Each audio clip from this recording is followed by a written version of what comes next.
Hi, Math 1 students. I get to meet all of you tomorrow, and I'm so excited.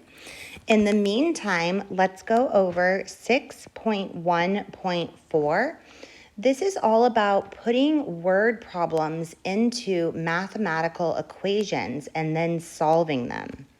So let's skip the first three problems and go to problem 6-34. This is about Solomon and Marcus wanting to recycle electronics and appliances for money. So it looks like if they take them to the recycling center, that they get 60 cents for appliances. So I'm going to do all of my appliances in orange.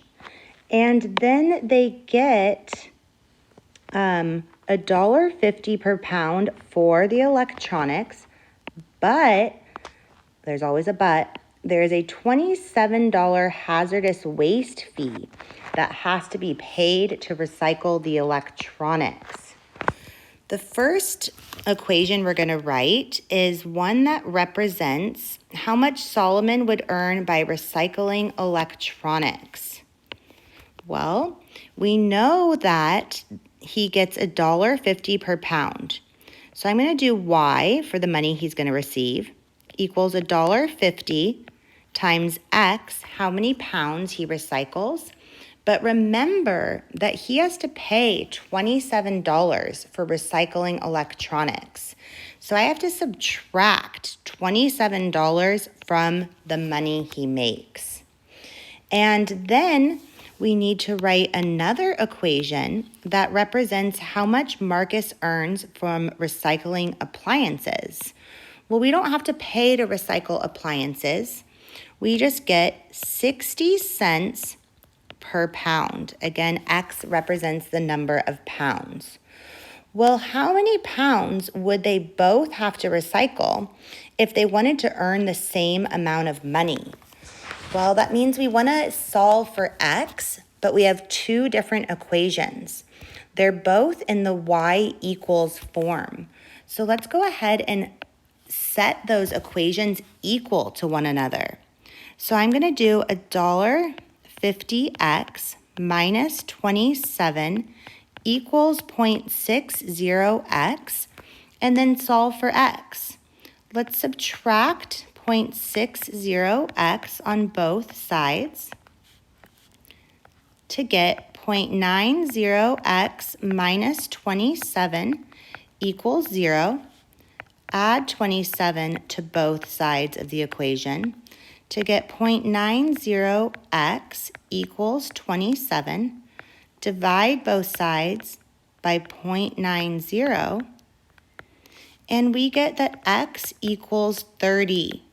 So they would both have to recycle 30 pounds if they wanted to earn the same amount of money.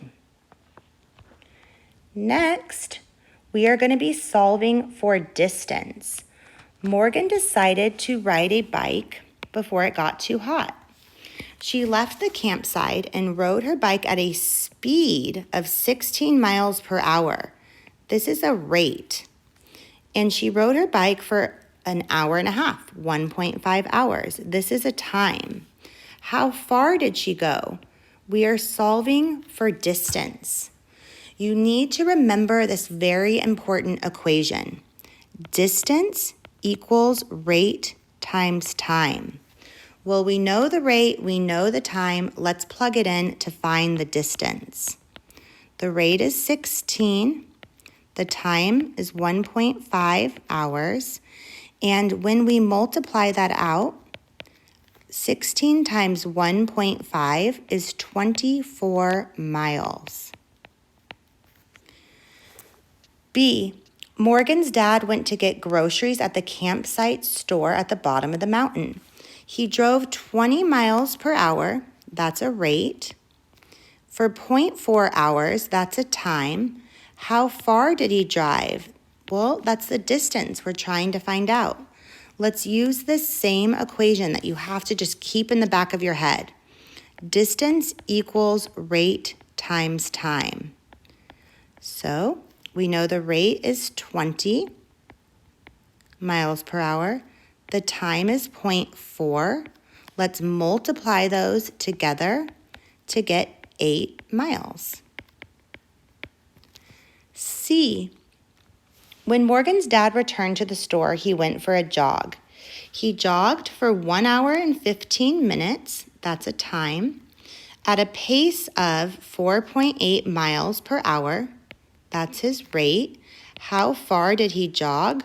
We are looking for the distance, but we should first put the time in terms of hours because we know that he was going 4.8 miles per hour.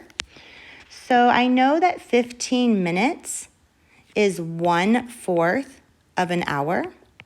So I can rewrite the time as 1.25 hours. Now I can solve for distance. Again, distance equals rate times time. So his distance is going to be his rate, 4.8 miles per hour, times 1.25. When we multiply that, we get 6 miles. All right. Great. 6-36 is really going over the equation I just gave you. So B says, write a single equation that models the relationship between distance, rate, and time. Well, it's distance equals rate times time.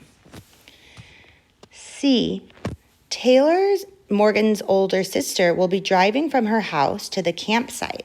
She averages 65 miles per hour. That's a rate. And it is 195 miles from her house. That's a distance. We want to know how long it's going to take her to get there. So we're looking for time. So let's write distance equals rate times time. Plug in the variables that we know. We know the distance is 195. We know the rate is 65, and we're looking for the time. So time is being multiplied by 65. So let's divide time by 65. Or not time, sorry. Let's divide 65 times time by 65. And then 195 by 65. When we do this, we get that the time equals 3 hours. And now we have a puppy. And the puppy is swimming in the river. The river has a current of 27 feet per minute. That's the rate, and it's the rate that the current is going. The puppy paddled upstream at 44 feet per minute. Okay, that's how much the puppy could paddle. Okay, for 8 minutes. 8 minutes is a time. So we need to it says draw a diagram. Let me draw a little puppy. Okay, the puppy is traveling upstream at 44 feet per minute. He's going against the current because the current is going this way at 27 feet per minute. And we want to know how many feet did the puppy swim. So we can still use distance equals rate times time. And we're looking for distance. But what is our rate going to be? Well, he's swimming 44 feet per minute, but he's going upstream. So he's actually not going that fast because the current is holding him back. So the rate would actually be whatever the puppy's rate is minus the rate of the current times the time. The puppy's rate, again, was 44 feet per minute.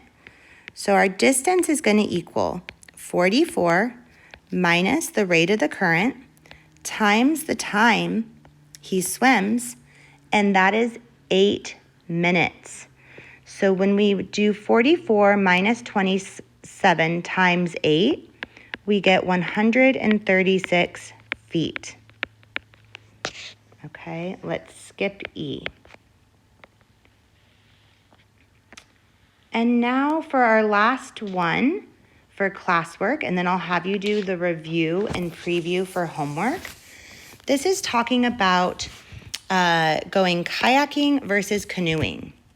There is a $5 setup fee for a kayak, and then rentals are $8 per hour.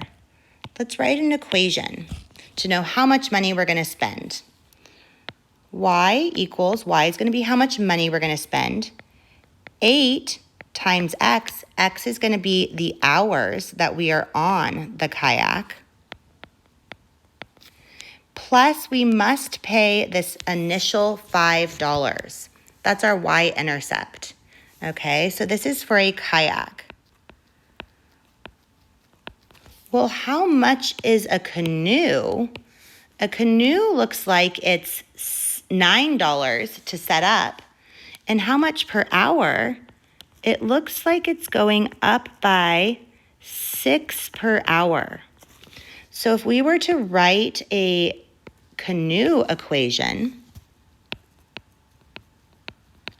I would say y equals, how much is it per hour? 6 times x plus that initial setup fee, 9.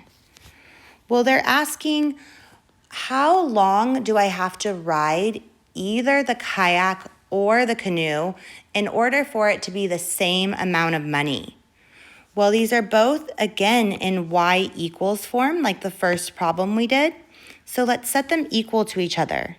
Let's do 8x plus 5 equals 6x plus 9. And we simply just need to solve this equation for x. Again, x is how many hours. And this will give us the amount of time that they would pay the same price. So we have 2x plus 5 equals 9. Subtract 5 from both sides. 2x equals 4. Divide by 2, divide by 2. X equals 2 hours. So if they were only going for 2 hours, it wouldn't matter what they chose because they would be having to pay the same amount of money. That ends our classwork for 6.1.4, and the review and preview will be homework. I'll be able to go over questions and answers with you tomorrow. And right now I'm going to go ahead and record the 6.2.1 lecture. Thank you.